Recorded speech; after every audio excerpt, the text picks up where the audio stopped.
Es uno de nuestros días gloriosos y fabulosos en el tercer piso.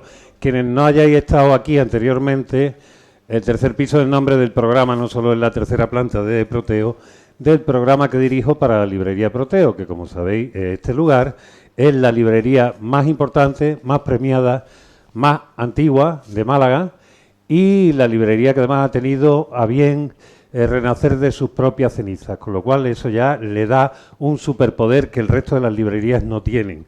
Y ahora para que las librerías más o menos funcionen, hay que tener unos cuantos superpoderes. Entonces tenemos que tener de vez en cuando estas actividades, estos autores que todavía nos recuerdan que hay gente que lee. Y sobre todo, por lo que veo, si estáis aquí, no solo gente que lee, sino gente que lleváis leyendo desde hace bastante tiempo. Con lo cual ya... yo estoy hoy que no salgo del pellejo, como se dice por aquí. Bueno, hoy, ¿qué tenemos aquí? Hoy tenemos, como ya sabéis, a Kenise Murat, se dice así, yo no sé cómo se dice, pero supongo que será algo así. Kenise Murat no solo es escritora, es periodista, es bisnieta de un sultán, es hija de una princesa otomana, es muchas cosas, es un personaje en sí mismo. Pero hoy viene aquí, sobre todo, por dos razones. Primero, porque es una excelentísima escritora y segundo, porque es también una excelente periodista y es una voz más que autorizada para hablarnos de esos espacios que en un principio, cuando se contaban con todo el elemento, digamos, exótico, nos encanta escuchar esas historias. Nos encanta cuando hay princesas persas, otomanas, sultanes y tal, y todas esas cosas, y hay amor y hay thriller. Eso nos gusta muchísimo, pero cuando ya nos metemos en el ámbito de la política, de lo real, lo que está sucediendo, ya solemos empezar a mirar para otro lugar y ya intentamos desviar la conversación. Hoy vamos a juntar ambas conversaciones, la de la ficción y también la conversación de la realidad. Hoy venimos además para presentar dos libros, no solo uno, dos. Uno es El perfume de nuestra tierra, que es la reedición de un libro que ya se editó, que ya escribió la propia Kenise, y se publicó en el año 2003. Este libro es un gran reportaje hecho en las tierras de Palestina con palestinos e israelíes. Y es, sin ninguna duda, lo mejor que se ha escrito sobre el tema. ¿Qué es lo que sucede? ¿Por qué ahora se reedita con la que está cayendo? Pues precisamente por la que está cayendo. Entonces aquí se nota que en este libro, Kenise, con toda su entrevista a gente de un lugar y de otro, es decir, palestinos e israelíes, estaba básicamente haciendo una apuesta por la posibilidad de diálogo y de paz, que es la única posibilidad de supervivencia de ambos pueblos. Hoy en día la situación ya sabemos que es muy otra. Desde el año 2023 la situación es muy otra. Sin embargo, para saber de dónde se viene y para no volver a agarrarnos a esos conceptos que son tan básicos de malo palestino, bueno israelí o viceversa, yo les recomiendo que recuerden este libro porque tiene absoluta vigencia. Y después tenemos otro libro que presentamos hoy, En el país de los puros. Esta es una novela, porque casi todas, perdonad chicos, pero soy minoría, o sea, casi todas, hoy estaréis aquí porque conocisteis a Kenise con De parte de la princesa muerta, perdonad, gracias. Bueno, esta no es De parte de la princesa muerta, esto es un thriller más actual. Se desarrolla en Pakistán. Entonces tenemos aquí hoy a Kenise que lo hace este libro en el año 2018. Es tu última novela, la última escrita, su última novela escrita y la primera traducción que se hace al español, que ha hecho este señor, que es a la vez viejo amigo, editor y periodista, de los de verdad. Tiene un nombre que había gente que me decía, pero me dijeron en la SER, queremos hacer una entrevista, pero ella que se llama Kenise Murat no hablará español y él se llama Ilia U. Topper. Nunca he sabido lo que es la U, pero ahora nos lo explicará. Ilia Topper nació en Almería, ¿vale? Es un guiri, como se le nota por la de esta, y tiene su acentito de guiri, pero vamos, es mucho más andaluz que todos nosotros juntos aquí. Ilia montó hace ya una serie de años una asociación, MSUR, que convirtió después en una revista y que ha convertido con el tiempo en una editorial, donde saca libros que merecen la pena y que probablemente otras editoriales pues no están dispuestos a editarlos. En esta misma editorial ha publicado estos dos libros de Kenissé. ¿Por qué Kenissé publica en una editorial hecha por un tío con nombre raro que vive en Estambul, porque es corresponsal de EFE en Estambul y ha estado también? Pues porque precisamente Estambul. Voy a decir por qué. Pero tú vas a decir por qué. Vale, pues yo no voy a decir por qué, lo va a decir Kenissé, que quién sabe. Solamente quería leeros un poquito, ¿vale? Porque siempre aquí tenemos la tradición de leer un poco los textos para que sepamos, porque ya sabéis que normalmente se dice, esta es la novela mejor escrita de la historia. Después tú lo lees y dices, esto es un truño. Ya, pero la publicidad. Entonces, que ustedes escuchen. Este es, digamos, el tráiler de la novela. Espía. La palabra cae como un golpe de látigo. El hombre de negro se levanta, amenazante. ¿Crees que puedes engañarme? Qué inocente eres. No conoces el poder de Hamad Uddava. Tenemos gente en todas partes. Sabemos perfectamente quién eres, pero ahora nos tendrás que contar para quién trabajas. Pero si yo trabajo para mi revista, L'Observateur du Monde, balbucea Anne, lívida. Yo no soy una espía, soy periodista. Periodista, se ríe el hombre de negro. Eso lo dicen todos. Pero al igual que todos, tú también acabarás confesando. Y se vuelve hacia los dos hombres que están de pie a su lado. Metedla en el calabozo y que se quede ahí hasta que se acuerde de para quién trabaja. Los hombres agarran a la joven con rudeza y sin hacer caso a sus protestas la hacen bajar una escalera de caracol, luego la llevan por un largo pasillo y la arrastran hasta una habitación oscura, apenas iluminada por un estrecho tragaluz. Anne grita, aterrada, araña, muerde, pelea. No les sirve de nada. La empujan al interior sin miramiento y cierran tras ella la pesada puerta de hierro. En la semioscuridad, Anne distingue un viejo somier cubierto de una manta de color indefinible y en una esquina un cubo de plástico amarillo. No hay más mueble. De pie en el centro de la habitación, Anne intenta controlar el pánico que la invade. Respira lentamente, cierra los ojos. Imagina que está paseando por los verdes campos de Francia. Poco a poco recupera la calma y se concentra en recorrer con la mente, paso a paso, los sucesos de esta tarde para comprender cómo ha llegado a acabar de prisionera en esta celda. ¿Ha sido imprudente? Pero para una periodista que trabaja en una zona de riesgo, ¿dónde empieza y dónde termina la prudencia? «Tú metes la nariz en demasiadas cosas», le dijo un día a un amigo pakistaní. «Ten cuidado, aquí eso no gusta nada a la gente». Pero ella solo hacía su trabajo. ¿A quién ha molestado lo que hace? Anne se sienta en una esquina del somier, apoya la cabeza en las manos y recuerda las últimas semanas. Y comienza esto, que si quieren saberlo tienen que comprar el libro. Ya está. No voy a decir mucho más, simplemente que tienen aquí a una mujer única en su género, tanto como escritora, como periodista, como por esa vida única que ella recoge. Y hoy que está todo el mundo, hoy que vivimos en una época donde todo el mundo quiere que le presten atención, ella no necesitó que le prestaran atención porque tenía la atención encima. Y tuvo que descubrir, no lo supo desde el principio, quién era y a qué pertenecía. Después lo que descubrió es una historia que muchos de vosotros conocéis, muchas de vosotras conocéis porque la habéis leído. Hoy va a hablar de estos libros, va a hablar de, también si queréis, de La princesa muerta, va a hablar de lo que le preguntéis, pero yo ahora le voy a dejar la palabra a Ilia para que nos cuente, porque estáis aquí, que cómo te has traído a Kenissé y que Kenissé hable y la escuchen a ella. Pues no se olviden de mí, ¿no? Muchas gracias. Así, un gran aplauso a ellos dos. Bueno, aplauso después. Ay, perdón, tengo que decir una cosa, perdón. Que esto, gracias, primero que esto lo patrocina Unicaja, la Fundación Unicaja, que tiene que dar más dinerito, pero bueno, eso ya, que salga de ello. Y después que esto es gracias a la colaboración de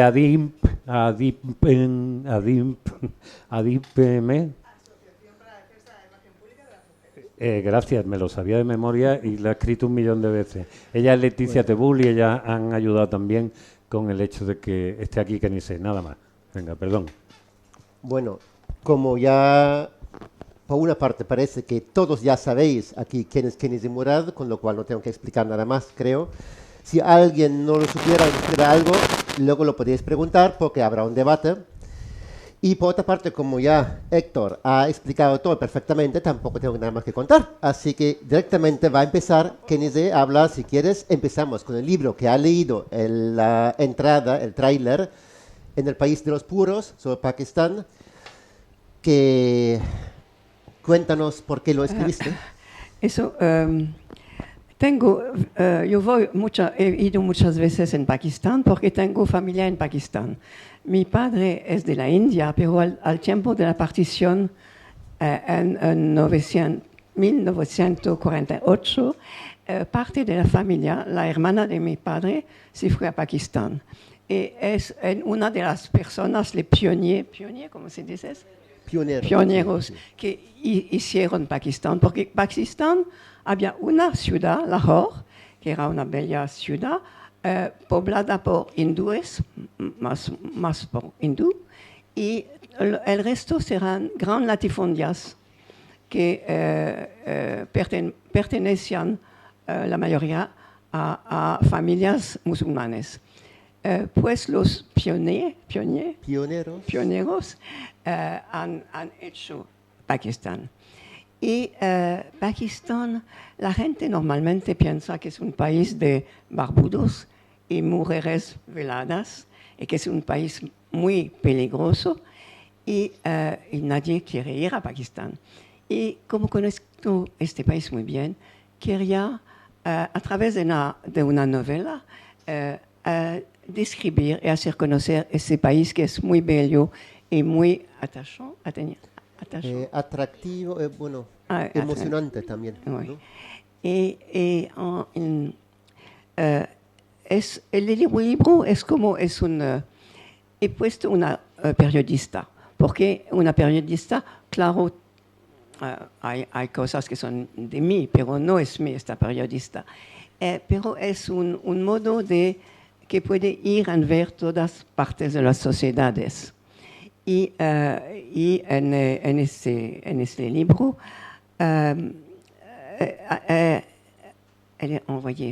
ha sido enviada para saber, para entender si la bomba nuclear puede fallar en las manos de los terroristas. Porque Pakistán es el solo país musulmán que tiene la bomba nuclear. Y es eso porque India, India que es su enemigo de siempre, tiene la bomba también. Pero los servicios secretos de todo el mundo tienen miedo que esta bomba puede fallar en las manos de extremistas. Y hay otro gran problema en Pakistán, que es un lugar de confrontación muy importante entre América y China. Porque China ha hecho, edificado un gran puerto al sur de Pakistán. Es un puerto que da sobre el mar de Omán, donde todas las rutas del petróleo pasan. Por eso China quiere quedar una influencia aquí, controlarle, y claro, América no quiere, por eso América financia los, ¿cómo se dice? Guerrillas.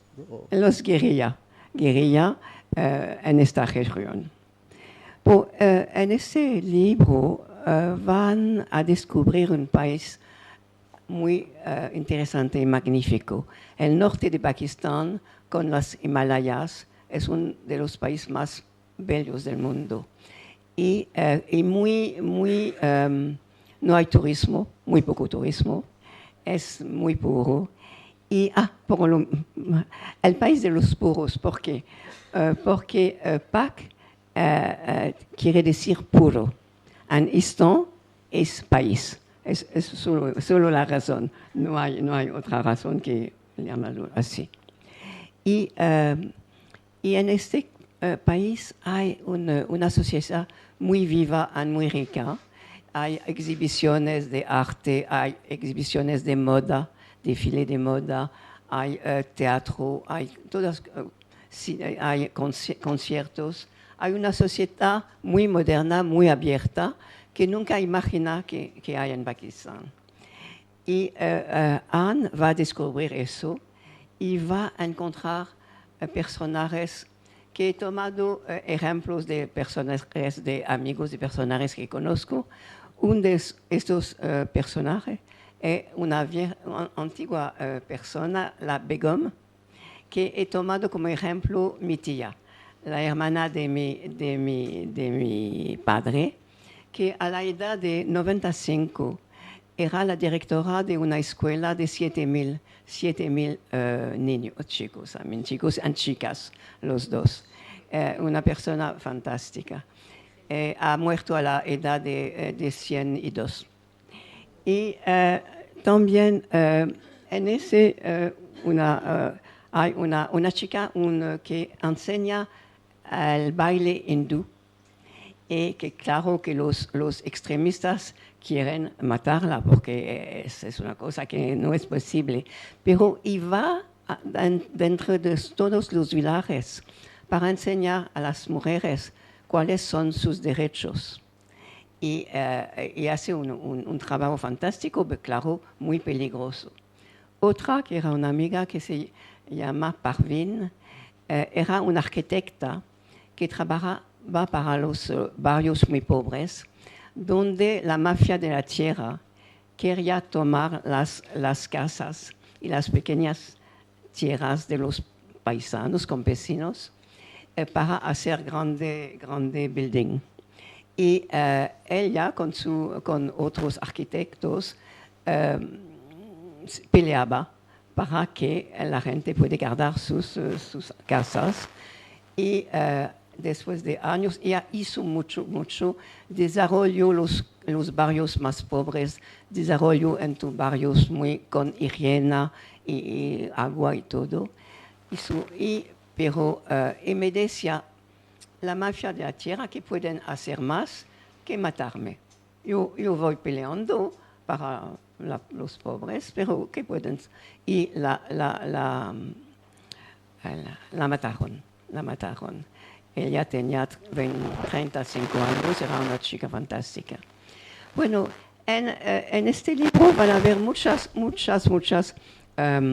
bueno, claro, Anne, que va a encontrar todas estas, va a caer amorosa con un pakistán, un joven que hace teatro. Y que no cuentes con quién, eso no se hace spoilers, ¿eh? No. Hay varios candidatos. Para enamorarse, ¿eh? Que hay varios. Que hace teatro y que es un hombre bastante misterioso. Y va a caer amorosa de él.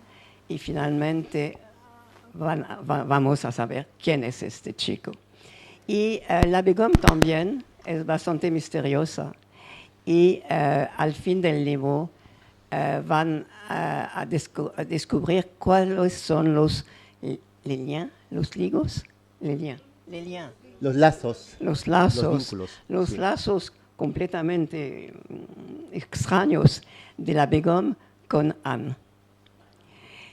Bueno, eso todo lo que diré. El resto ya en el libro, ¿eh? No se cuenta, es novela, pero con esta novela que es que yo se han llamado un thriller geopolítico.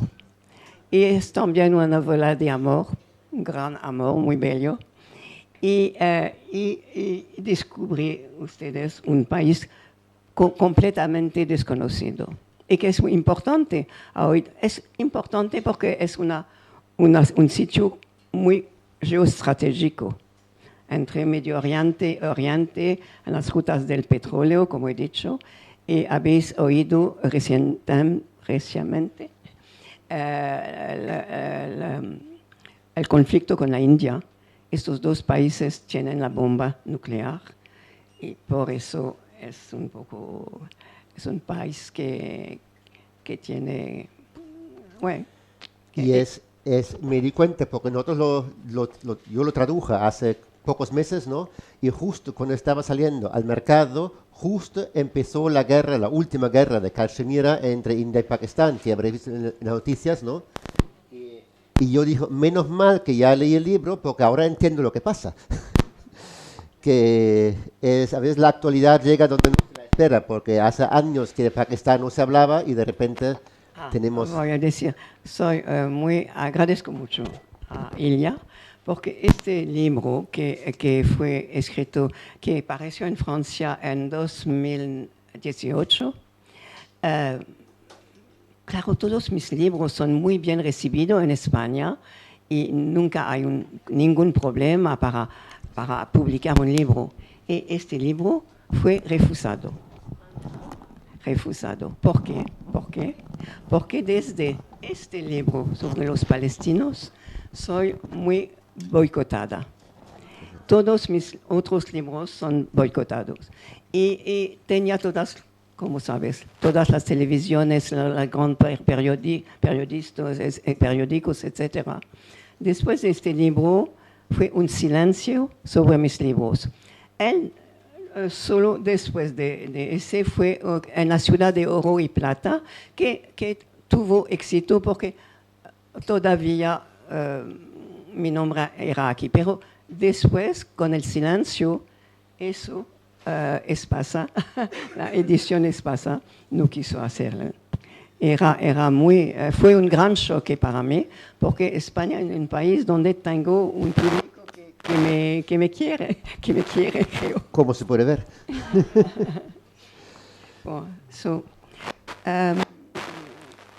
El otro libro de los palestinos, no vamos a hablar de la tragedia, es tan horrible, tan abominable. Desde casi dos años vemos cada día la televisión, esos niños, mujeres, todos que son matados, los hospitales, la hambre ahora. La hambre no solo mata, la hambre hace que toda una generación de niños que no han tenido las proteínas, no solo físicamente serán anormal, pero de aquí serán anormal. Y eso es lo que por un largo tiempo pensaba que genocidio no era la buena palabra, pensaba que crimen de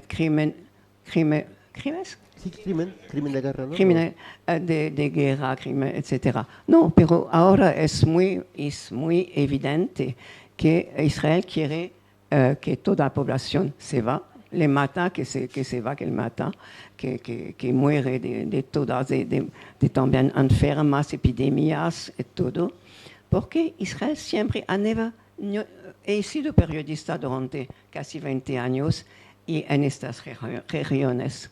Pero Israel, aparte de Rabin, a un certain momento, Rabin que quería negociar porque era un militar, había entendido que una guerra contra una resistencia de todo un pueblo no puede ser ganada por medios militares. Es imposible. Imposible. Van a matar, y los jóvenes van a subir y querer tomar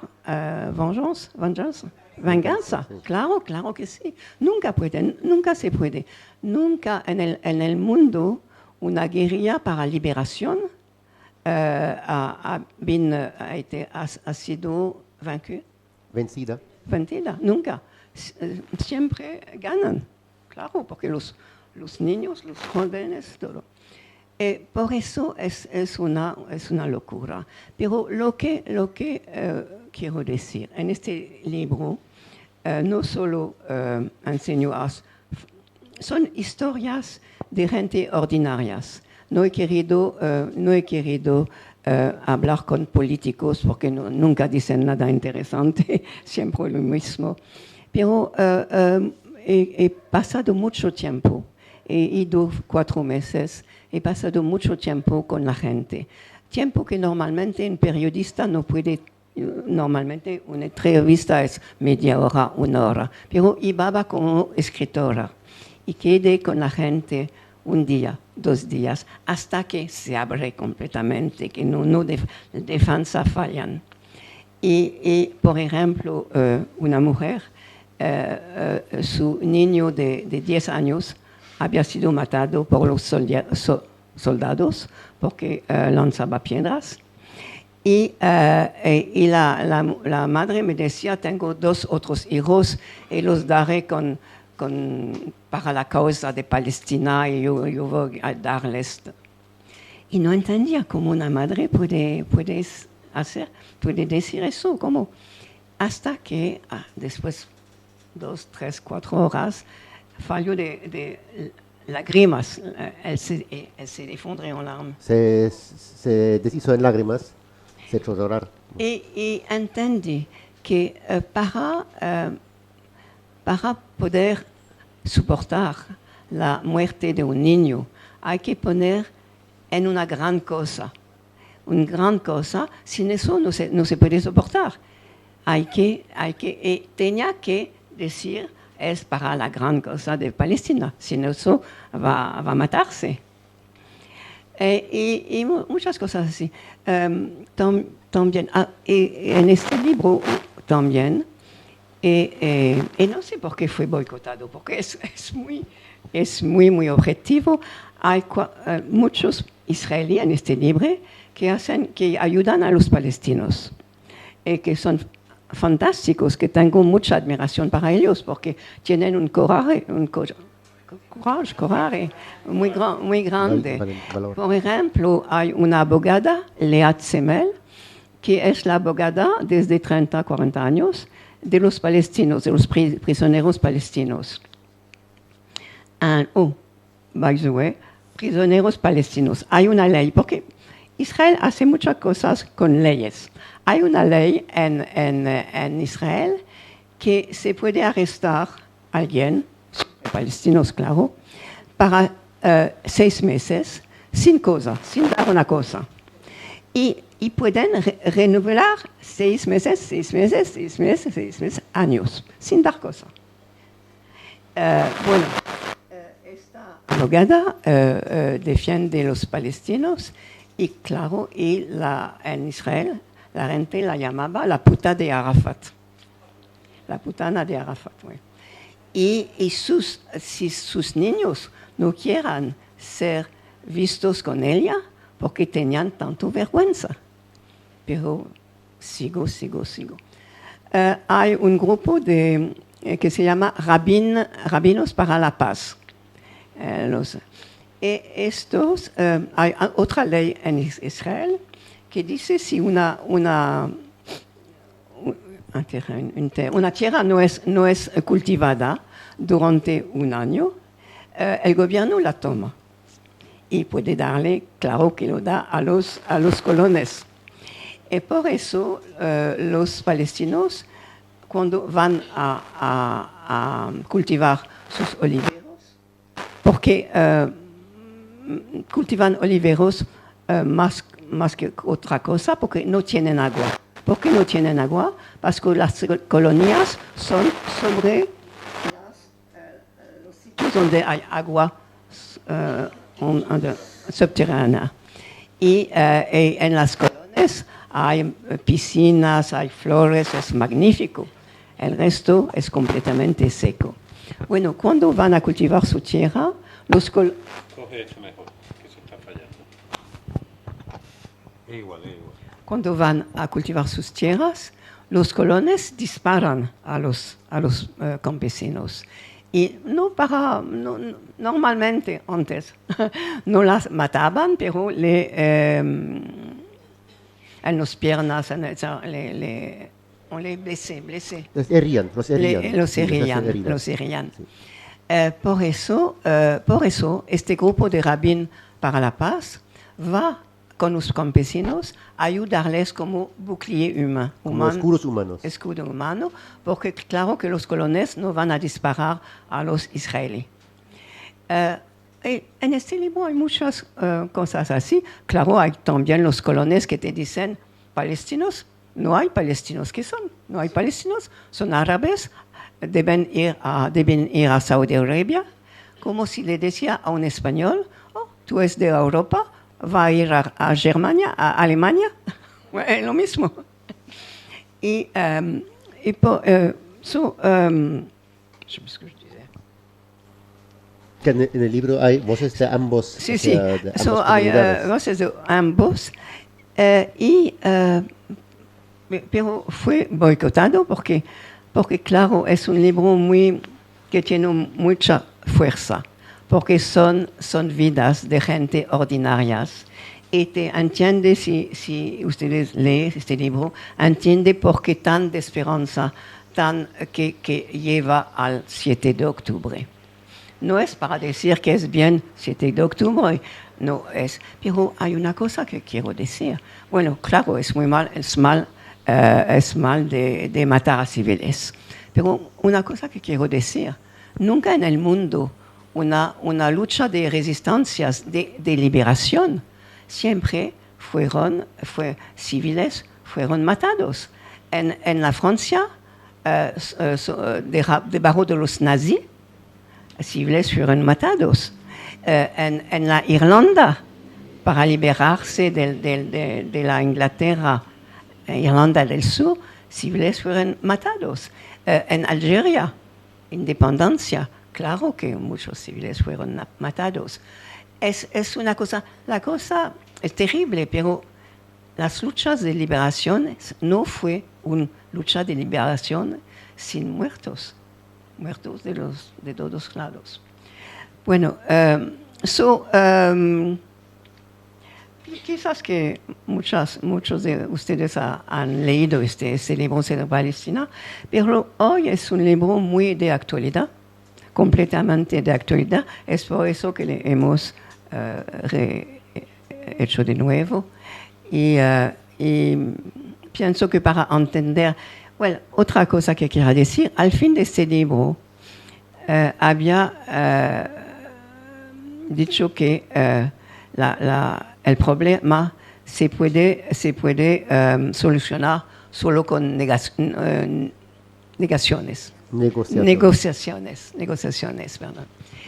Pero ahora es claro, muy claro, que Israel, por lo menos el gobierno de Netanyahu y muchos gobiernos de Israel, desde Ehud Barak, Sharon, que decía que los palestinos son animales feroces, y dicen lo mismo ahora, nunca querían negociar, solo como he dicho Rabin, y Rabin fue asesinado por gente de la derecha de Israel.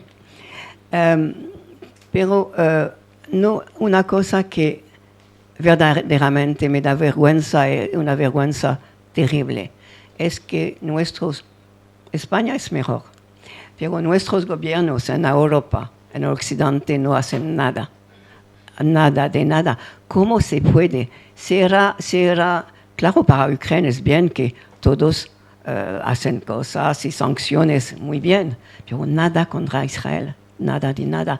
¿Cómo se puede? Y es muy peligroso para todos los países del occidente, porque los países del sur ahora saben que toda la moralidad del occidente, moralidad es nada, no existe, no hay moralidad.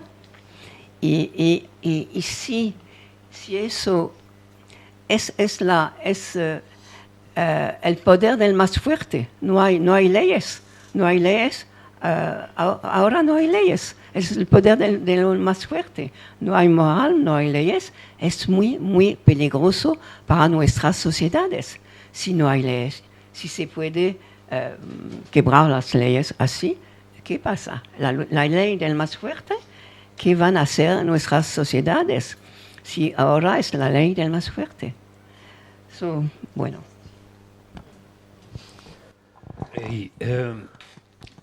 Cuando queráis podéis empezar a levantar la mano y hacer preguntas, pero yo te querría hacer una pregunta que tiene que ver con alcanzar la identidad.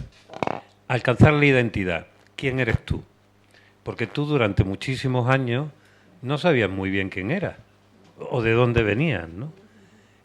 ¿Qué impacto tuvo eso en tu vida? Conocerlo. No, claro, fue difícil porque fui educada en Francia por monjas y familias muy católicas y que querían que yo olvidé mi padre y mi madre, que olvidé de dónde venía. Y no era posible, yo sabía quién era y no podía olvidar mi padre. So, durante mucho tiempo, después de la adolescencia, yo me iba investigando, tratando de entender, de encontrar quién era. Fue bastante difícil hasta que yo fui salvada porque tenía que trabajar, porque no tenía dinero. Si hubiera tenido dinero, hoy sería un hospital psiquiátrico. No, sí, creo que sí. Pero tuve que trabajar. Y era una cosa muy importante. Y no pensar siempre de mis problemas y de todo eso. Pero después de casi tiempo, mi segundo libro, es en mi segundo libro, si alguien le ha leído, que encontré y entendido que las identidades, ¿cuál identidad? Las identidades son como barreras, te ayudan, son como muletas. Con muletas, te ayudan, pero también son barreras. Y que la identidad, la verdadera identidad, es de ser un humano completamente abierto como posible a todos los otros. Eso, la identidad es verdaderamente ser católico, musulmán o un hombre. No es la cosa importante, es abierto, es de ser un humano. Eso es la verdadera identidad. Claro que no es fácil, porque tenemos todos la tendencia a decir yo soy eso, y sí, eso. Pero hay que tratar de sobrepasar eso. Y cuando me preguntan, claro que para decir la completa verdad, pienso que mi educación, mi intelecto, es del occidente, pero mi corazón es más del oriente. Bueno, yo soy muy contenta porque me dicen, oh, qué pena que fue tan difícil. No, pienso que si hubiera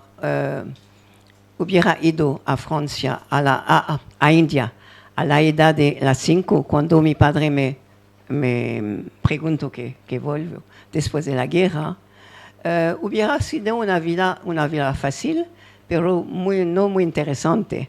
Tuve una vida mucho más interesante, difícil, pero muy interesante. Oye, quería preguntarte también, has estado hablando antes cómo desde que sacaste este libro y empezó a cambiar la opinión internacional, a no querer que se hablase públicamente tan claramente sobre el genocidio de Israel, tú fuiste apartada poco a poco del foco. Y en tu caso, yo lo veo desde fuera y digo, tú eres una autora que te has ganado legítimamente todos tus lectores en todo el mundo. Tú no tuviste que hacer nada, no tuviste que desnudarte, no tuviste que tener ningún escándalo para conseguir todos esos lectores que te seguían. Y sin embargo, hubo gente que decide que como no eres dócil políticamente, como tienes tu propia opinión, pues irte apartando poco a poco y que no se te vea. ¿No te puede la rabia? ¿No hay un momento donde tienes mucha rabia? ¿O cómo lo haces? Porque pareces una persona muy tranquila. No, claro. No, después de cuando este libro fue completo silencio en Francia sobre este libro. Vendí 6,000, cuando el mínimo para mí era 70,000 70.000. 70.000 o cosas así. Para los, claro, la princesa muerta fueron millones. Pero fue un shock, muy gran shock. Y cuando vi que en España no lo tomaban, fue un grande shock. Y era un poco, ¿cómo es que dice? Depresión. Deprimente. Depresión. Por eso, a este momento, decidí de cambiar de vida y me fui a vivir en Estambul, en Turquía. Ahora vivo en Turquía. Bueno, Francia es un país muy bello, pero los franceses son muy intolerantes. Le doy una cosa sobre el problema de Palestina. Hay una profesora de clase en Francia que quería hacer un minuto de silencio con sus alumnos y fue expulsada perdió su trabajo. Un profesor de universidad que dijo que Hamas era una organización de resistencia que fue condenado a 8 meses de prisión. No lo hace ahora porque el juez dijo no, pero el gobierno francés insiste que debe tener hay muchas, las demostraciones no se podía demostrar, la policía era en todas partes. Es muy difícil hoy de decir cualquier cosa para los palestinos. Y que la vergüenza, ¿cómo se puede? ¿Cómo se puede? ¿Qué es este mundo? No entiendo. Gracias. Bueno, muchas gracias por estar aquí, por brindarnos la oportunidad de conocerla, ¿no? A una persona tan importante para mucha gente. Y a raíz de esto que estaba contando, ¿conoce grupos de resistencia israelí? Porque es que yo los echo de menos en los medios de comunicación, los echo de menos en todo, ¿no? En las redes. Muchas gracias por tu cuestión. Había antes un movimiento que se llama Movimiento para la Paz, eso 15 años antes. Y este movimiento desapareció porque después las negociaciones de Camp David con Clinton y Arafat y Ehud Barak, el israelí, no marché. No funcionaron. No funcionaron y los americanos, Clinton, no funcionaron porque lo que ofrecían Arafat era imposible. Un país donde los soldados israelíes en todas partes, fronteras con los israelíes también, la agua controlada por los israelíes y todo, imposible. Pero le dijeron que habían ofrecido todo a Arafat y a los palestinos, que habían refusado porque los palestinos solo querían matar a los judíos. Y pues este movimiento muerto ahora. Pero la cosa que hay personajes, conozco, tengo amigos que son fantásticos, que Lea, he dicho, Mikado, que es su marido, que es un fantástico, pero que son solo individuales y no pueden hacer nada. Pero hay una cosa que quería decir, lo que pasa, cómo son educados los israelíes. Son educados desde infancia con historias de Holocausto, todo el tiempo. Netanyahu ha impuesto una ley en 2014 obligando los profesores a que los niños desde la edad de los 5 deben ponerse en la piel de un niño del Holocausto. Y hasta las 18, al fin de la escuela, viven con este niño del Holocausto. ¿Cómo? Claro que son locos. Claro que, porque son seguros, todos son seguros, casi todos, que los palestinos solo quieren matarles, que son animales feroces que quieren matarles. Por eso, más palestinos tú matas, mejor. Cuanto más matan, mejor. Mejor, porque si sabían la realidad no harían eso. Pero lo que es terrible también es que hoy en todas partes del mundo, claro, en Israel, en todas partes del mundo, y en Francia mucho, hay los medios, los periódicos, son muy zionistas, son controlados por los zionistas, sionistas, controlados por los sionistas, muy controlados. Y no se puede escribir, un periodista si escribe una cosa que es un poco crítica de Israel, va a tener problemas.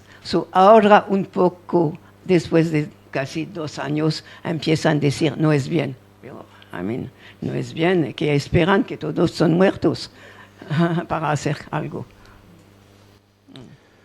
Bueno, más preguntas. Como veis, ella habla español bien, solo cuando preguntéis, o sea, intentad hablar despacito y con las palabras separaditas, no como en Andalucía hablamos así, sino ya os entenderá y no muy largo, ¿eh? Mira, mientras llevo para allá los micros, ahora te paso a ti. ¿Cómo te llamas tú, el de las gafas, que es el primero que he visto?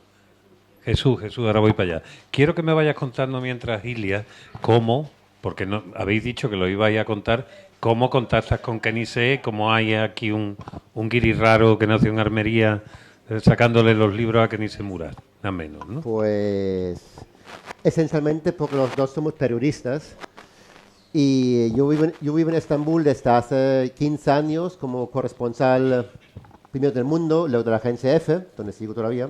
Y un buen día vi que en un centro cultural de Estambul municipal había una conferencia sobre Palestina de Kenise Murat. Y claro, yo había leído la novela de la princesa muerta hace 30 años y dije, bueno, pero eso, no sabía que está aquí, pues voy a ir a verla y quizás pedirle una entrevista, ¿no? Que siempre es una gran escritora que hay que entrevistar para el periódico, bueno, para la agencia, ¿no?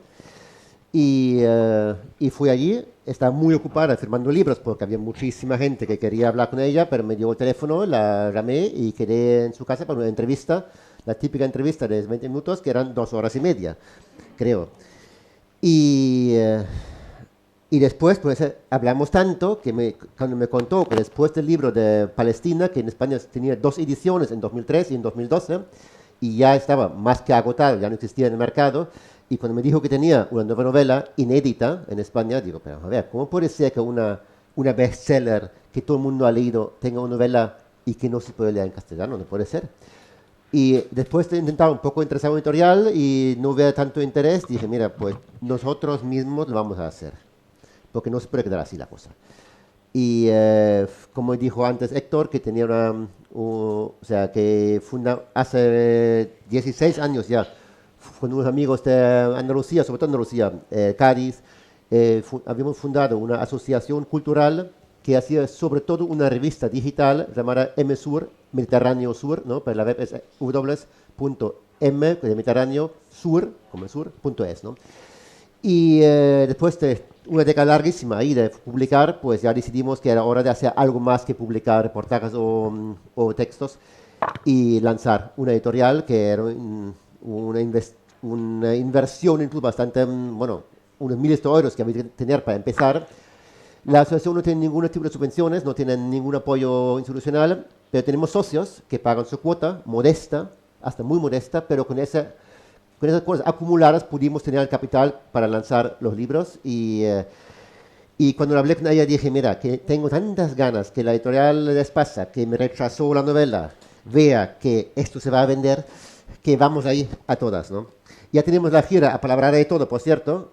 Hace 2 semanas de repente tuvo un pequeño accidente en la rodilla y casi la anulamos entera porque no puede caminar. Bueno, muy poquito. Pero ha dicho, me da igual, vamos a hacerla de todas formas, ¿eh? En silla de ruedas, pero vamos a hacer la gira y presentar los libros. Lo cual estoy muy agradecido porque, vamos, es una heroicidad lanzarse a eso también. Bueno, pues ya cuña publicitaria terminada y seguimos con el debate. Yo te quería preguntar, es una cosa muy fácil, ¿cuáles son las diferencias irrenunciables que impiden el entendimiento Oriente-Occidente? Si solo son culturales, educativas. por lo mismo, La différence entre Oriente y Occidente qui empêche le... por lo mismo las diferencias entre israelitas palestinos. Nada más, muchas gracias. La différence qui empêche le... entre se comprendre entre... Bueno, demande d'abord la différence entre Orient et Occident. Ah, primero le he dicho en Occidente y después he dicho Israel-Palestina. Pues las diferencias entre Oriente y Occidente es una enciclopedia. No, yo no puedo ahora. Entre israelíes y palestinos, no tanto, son gente que se semejan mucho, pero la cosa es que, de nuevo, como he dicho, Israel no quiere dejar las tierras ocupadas. Los Naciones Unidas han preguntado 50 veces que dejan esas tierras ocupadas desde el año 67 y no quiere, porque quiere el Gran Israel. Gran Israel que es Gaza, que es parte de Siria, parte del Líbano, el sur del Líbano, toda Cisjordania, quizás parte de Jordania. Quiere un gran Israel que dice que hay en la Torah, en la Biblia, que es el gran Israel que Dios le ha dado. Eso es una cosa completamente...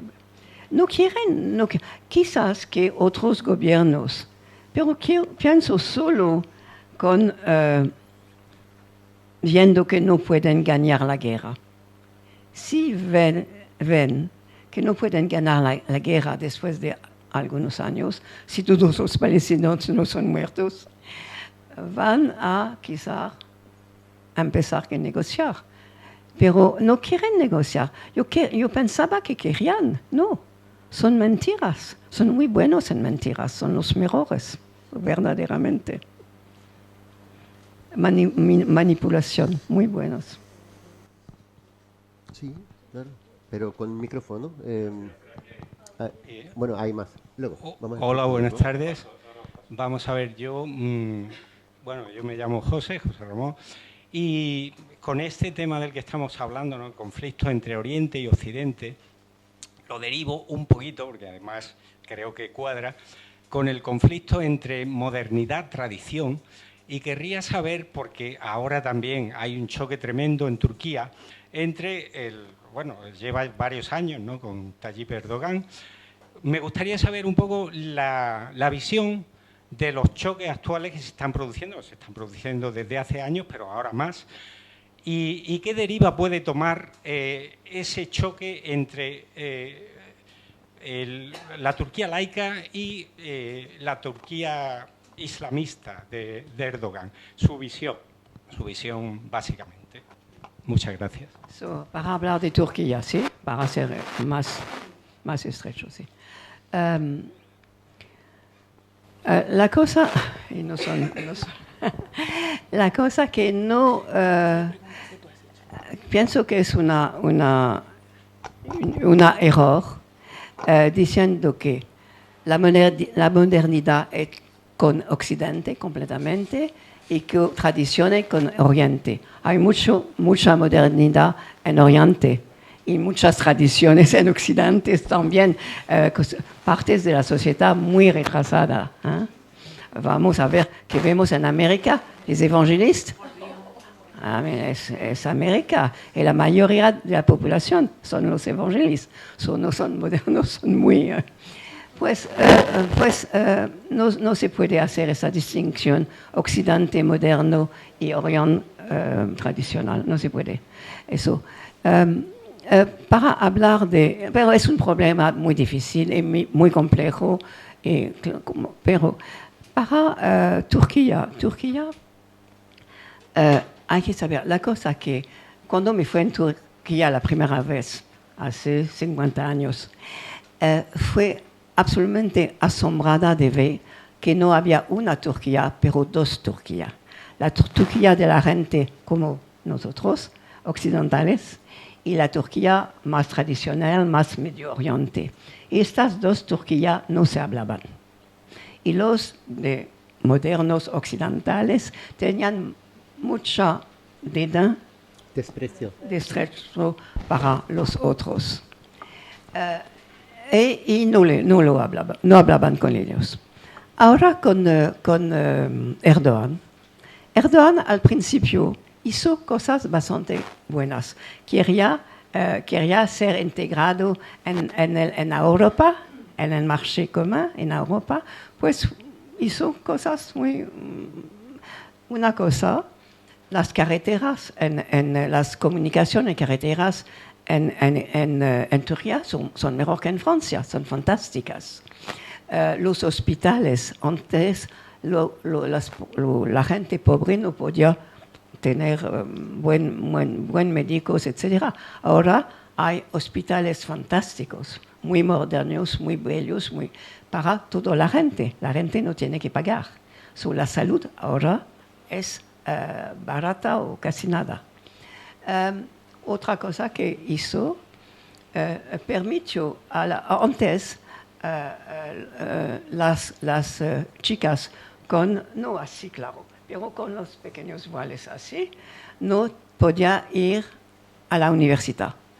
Tenían que quedar a la casa sin educación y las ricas, claro, se iban a América o Francia, donde se podía ir a la universidad con un velo.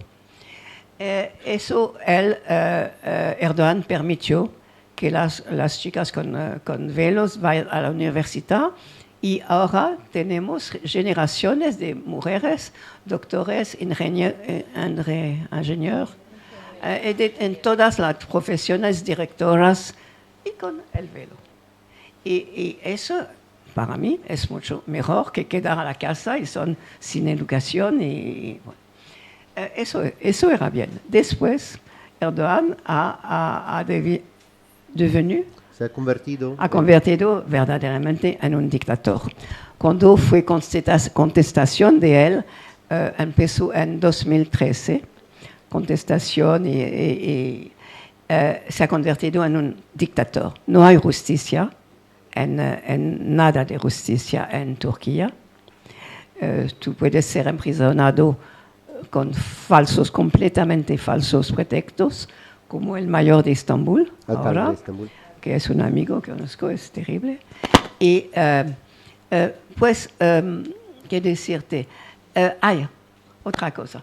Si estas dos partes de la sociedad, Erdogan ha hecho una cosa que los tradicionales le han ayudado dando contratos, ayudado ahora hay una gran parte de esta sociedad tradicional que es rica, que son industriales y que envían sus hijos a las universidades en América e Inglaterra y que ahora son educados. Pero la otra sociedad, la vieja sociedad, la alta vieja sociedad occidental, es muy enfadada. Y, por ejemplo, yo siempre no habla con los otros. Estaba en un concierto el otro día con una persona, una amiga, y había dos chicas con el velos, un concierto de música clásica europea. Esta amiga dice, ¿qué hacen esas aquí? ¿Qué hacen? Y le dijo, tú deberías ser muy contenta que se abren a la música de Europa. No, es así. Hay un problema en Turquía, hay verdaderamente dos sociedades. Y la otra, la que era no desarrollada, ahora es muy importante. No sé lo que va a pasar.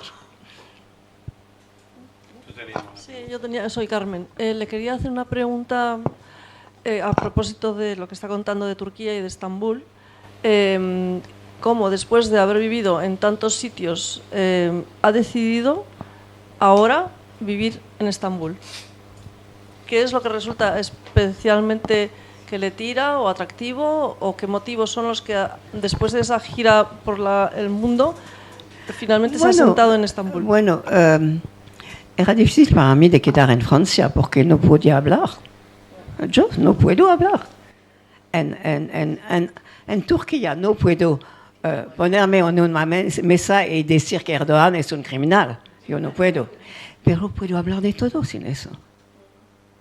Claro que no hay libertad, porque en la política interior no hay libertad, nada. Porque yo soy más interesada en la política del mundo. Y ahí yo puedo hablar y decir lo que quiero. En Francia no. También tengo familia ahí un poco y amigos y la gente es muy... Hay dos sortes de gente. Hay gente que quieren los otomanos y otros que no quieren nada. Pues hay dos reacciones. Hay gente que son muy amables y buenos y otros que son muy agresivos. Pero los agresivos no hay tanto. No hay tanto.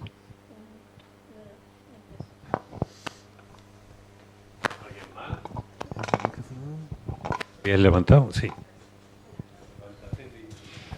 Hola, buenas tardes. Mi nombre es Lola y gracias por acompañarnos hoy, sobre todo eso, por hacernos compartir este rato tan agradable. Más alto y más lento. Por compartir este rato tan agradable. No se oye. ¿No se oye? No, es que te tienes que acercar. Ah, ahora sí, ¿no? Ahora, sí. Gracias por estar aquí hoy y por acompañarnos. Y quería preguntarle, según usted, ¿cuáles son las razones por las que cree, por las que Francia es un país tan intolerante? Hay bastante muchas razones. Hay que, bueno, Francia fue la guerra de Algeria, ha dejado muchas trazas. Huellas, sí. Muchas huelgas. Huellas. Huelgas. La gente no ha olvidado la guerra de Algeria. ¿Okay? Es una cosa. Otra cosa es que los franceses se sienten muy culpables de lo que han hecho o no hecho durante la Segunda Guerra Mundial debajo de Pétain. Pétain y su gobierno y algunos franceses han ayudado a los nazis contra los judíos. Y eso los sionistas no le dejan olvidar. En Francia, cada semana hay o un artículo sobre el Holocausto, o una canción, o un film, o una conferencia. Nunca le permiten de olvidar eso. Hay un libro muy bueno que es escrito por un americano judío que se llama Norman Finkelstein. Norman Finkelstein ha escrito un pequeño libro que se llama La industria del Holocausto y enseña cómo se sirven del Holocausto para hacer cualquier cosa que quieren y para hacer lo que hacen hoy.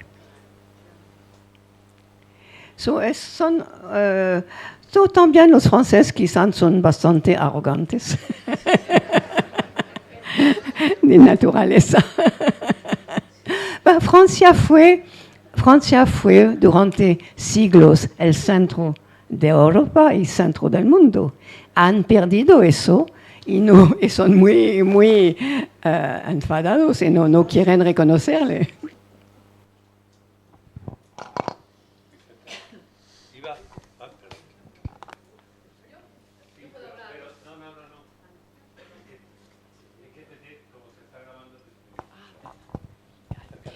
Bueno, yo también me llamo Carmen. Me llama mucho la atención que hable así de Francia cuando aquí en España la teníamos, aquí, nuestro país, idealizada el mayo del 68, la rebeldía, la intelectualidad francesa, esos grandes pensadores, la liberación de la mujer.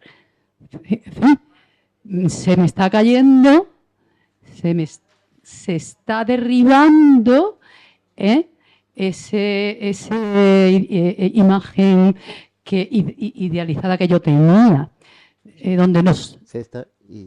El problema de Le problème, oui, la France, ce n'est pas pour moi déjà un pays que je toujours ai admiré. Es que hay mucha interferencia en el micrófono, que es un poco complicado de... muy de difícil. usar. Bien, ¿Qué? solamente creo que, como ha dicho últimamente, ha perdido Francia esa imagen que siempre tenía, está sometida por otros poderes, sabemos, Estados Unidos, no lo hemos mencionado. Ya no Casi. digo nada. Pero bueno, creo que ya hemos entendido la pregunta. Vale. Es verdad, antes en Francia, durante luchas del tercer mundo, todo, a los intelectuales de Francia ayudan y hablaban para las cosas del tercer mundo, de la gente, de la colonización, etc. Hablaban. Ahora, nada. Ahora, no sé por qué nada. Quizás porque todos estos... parcialmente, los intelectuales ahora, todos los medios intelectuales y los, como he dicho, la universidad, los periódicos, todo, es muy influida por los zionistas, muy influencida.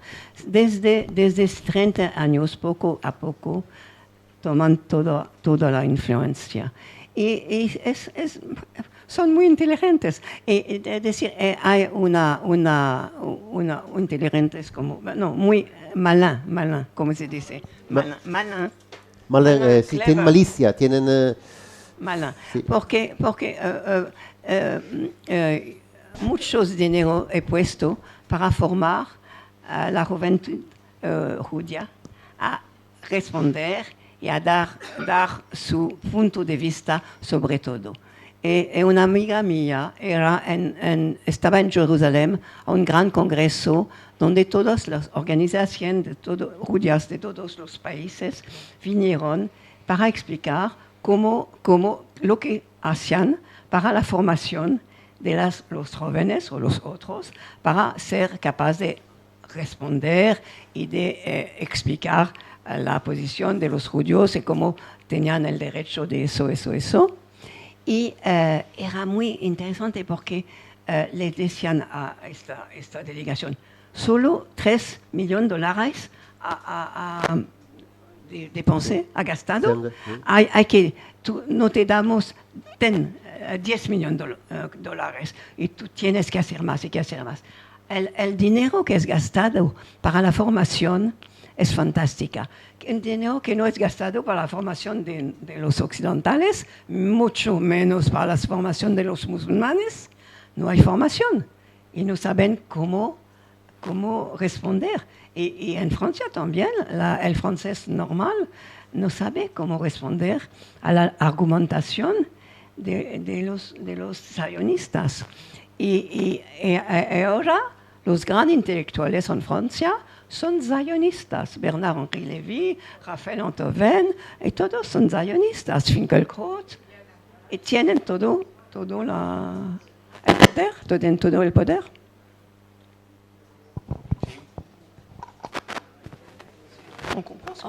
Bueno. Totalmente. Bueno, muchas gracias. Es un gusto que esté en Málaga y poder escucharla. Yo no sé si es posible hablar de otro libro, porque tenemos esto de presentar, pero tengo una consulta sobre... pues muchas gracias. Yo leí, me encantó hace mucho, de parte de La princesa muerta y también El jardín de... cuando fue a la India. Entonces, como usted era un bebé cuando murió su madre, ¿cómo ha podido saber tanta información? ¿Quién le ha proporcionado tantas cosas? No sé si el eunuco murió... No sé, tengo muchas dudas porque es un libro que me fascinó y cómo usted ha contado la historia de su madre siendo un bebé cuando su madre murió. Sí, claro. Tenía tías y tíos que me hablaban de mi madre, que me decían, y también amigos de mi madre que me hablaban de mi madre. Y mi padre también me habló de mi madre, pero los tenían completamente diferentes opiniones. Por ejemplo, mi padre me decía que mi madre era como un bello pequeño pájaro, y otros amigos me dijeron que era muy inteligente, etc. Bueno, y por eso bueno, he tratado de entender, he pasado años para entender, para documentarme, para ir y oír gente. La pena que he empezado este libro un poco tarde. Hubiera empezado 10 años antes, hubiera tenido más informaciones, porque la gente había muerto. Pero otra cosa, tenía las grandes, yo hablo de mi madre ahora, tenía las grandes les traits de carácter, tenía los rasgos de carácter principales. ¿No? Y me puso en su piel. Y por eso podía entender cuando, por ejemplo, voy a decirle, cuando me fui a la India, mi padre vive en Lucknow, que es una ciudad en el norte, y hay que ir por avión porque por el tren es terrible. Pues, por lo contrario, yo me fui a Bombay, donde mi madre vino con el bateau. Con el barco. Barco. Y tuvo el tren, 48 horas de tren, para hacer el mismo viaje que mi madre. Y ver porque India no ha cambiado mucho, India en el campo no ha cambiado mucho. Y veía los pobres con sus manos en las estaciones, lo mismo que mi madre veía, y me imagina cómo tenía cómo tenía miedo de ir a encontrar un hombre que no conocía, que iba a casarse con él. Me puso en su piel y podía entender, pienso que quizás algunas veces cosas fueron difíciles de escribir y algunas veces me vinieron así, muy fácil. Pienso que quizás mi madre me envió algunos, no sé. No, pero, y para las documentaciones, todo es muy, históricamente he sido una periodista, todo es muy preciso, muy verdadero, todos los detalles. He trabajado como nunca podría trabajar, he trabajado muchísimo, he trabajado más de 2 años de documentación. Y he leído miles de periódicos, porque los libros son ya digeridos. Pero los periódicos tienen factos. Y como era periodista, podía ver muy deprisa así, eso es bien para mí, eso es bien para mi libro. Y las cosas que nunca he inventado, cosas que no podían ser. Por ejemplo, claro que no podía saber cómo mi madre hablaba, lo que decía su madre, claro. Pero sabiendo las costumbres y cómo se hablaba a la corte otomana, todo, eso lo podía hacer muy fácilmente porque mis tías, viejas señoras, habían educadas como en la corte otomana y podían decirme todo y les miraba con gran admiración, eran sultanas. Solamente quiero preguntarte, ¿cuántos idiomas hablas? No, muy pocos. Muy pocos, no. No. Inglés, francés. Inglés, francés. Español. Muy poco turco. Poco turco. ¿Vale? Y urdu, ¿no? ¿Urdu también? No. Pensaba. Bueno, para entenderte. Me gustaría que me contases una cosa solamente, porque ya has vivido lo suficiente como para tener, y con una amplitud mayor que la mayoría de las personas, como para tener más o menos esperanza en el ser humano.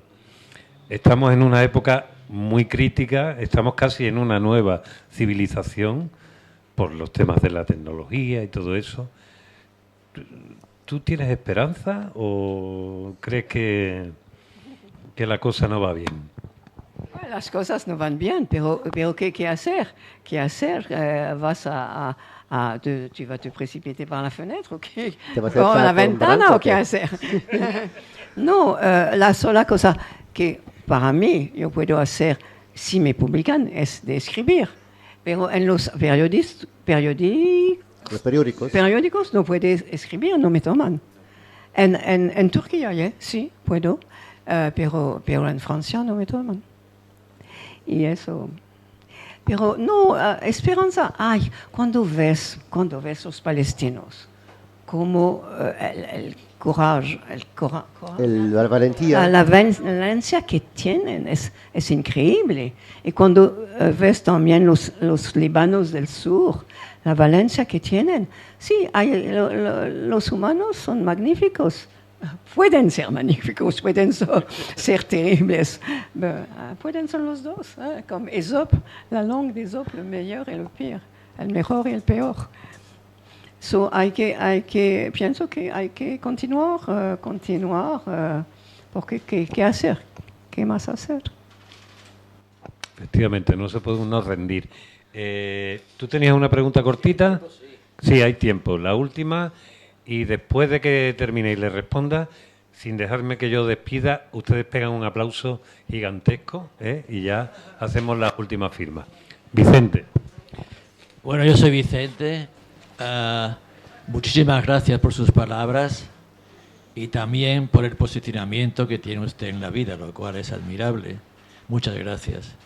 Yo quería preguntarle dos cositas, pues, no sé si son cortas o largas, pero lo que Héctor nos diga, dice que una, pero bueno. Pues la primera era de dónde le venía su herencia de escritora. Su herencia, ¿de dónde nace? ¿De qué raíces nace su herencia? He entendido que hay una parte suya que es de curiosidad por lo que de su familia, de su madre y de tal. Pero no sé si hay algo más, si podía usted haber sido cualquier otro tipo de persona creativa, pero usted eligió la literatura. Y la segunda persona es, siendo usted una de las personas que más ha tenido la posibilidad de tener una mente muy global, porque ha vivido tanto en países orientales como occidentales, seguro usted, ¿con qué tradición cultural como escritora, con qué escritores, con qué tradición se encuentra usted más cómoda? Gracias. Más cómoda, sí, plus à l'aise. Avec quelle tradition littéraire tu te sens plus à l'aise? La primera cuestión. ¿Dónde le viene usted la herencia? No pienso que... nadie. En mi familia son más hacen música, son compositores. La familia otomana es muy musicante. Sí, musical. Musical. Componen, etc. No, yo es un... he empezado a escribir libros después que he entendido que con artículos de periodista no podía explicar verdaderamente las cosas. Un artículo es demasiado corto, no puedes ir en profundidad de la psicología de un pueblo, de la historia de un pueblo, y por eso yo quiso escribir libros para explicar. El periodismo es el que la ha llevado. Sí, el periodismo. Y no como periodista y como escritora, nunca voy a escribir sobre la Francia o la Inglaterra, nunca. No me interesa nada. No, quiero, porque yo soy de dos mundos y tenía la necesidad de hacer la síntesis entre los dos mundos, y lo que quería hacer es hacer entender mis países de origen a mis países de adopción, porque no se entienden nada. Y por eso era la cosa que quería hacer, que hizo en todos mis artículos, en mis libros, hacer entender, de nuevo, Medio Oriente, India, Pakistán, a los países de Europa o del Occidente. Tratar de hacer un ligo. ¿Qué escritores admira más o han sido para usted como de referencia? Me gustan los escritores de sudamericanos, sí, y donde hay grandes frescas sociales y políticas y sociales. No me gustan estas novelas de tres, un marido, la mujer, el amante, todos estos libros que no son libros para mí. Un libro para mí no es distraer, quizás, pero hacer entender cosas que pienso importantes. El momento en que os pido un enormísimo aplauso a Kenise Murad y a Ilia Topper. Muchísimas gracias. Muchísimas gracias, Kenise.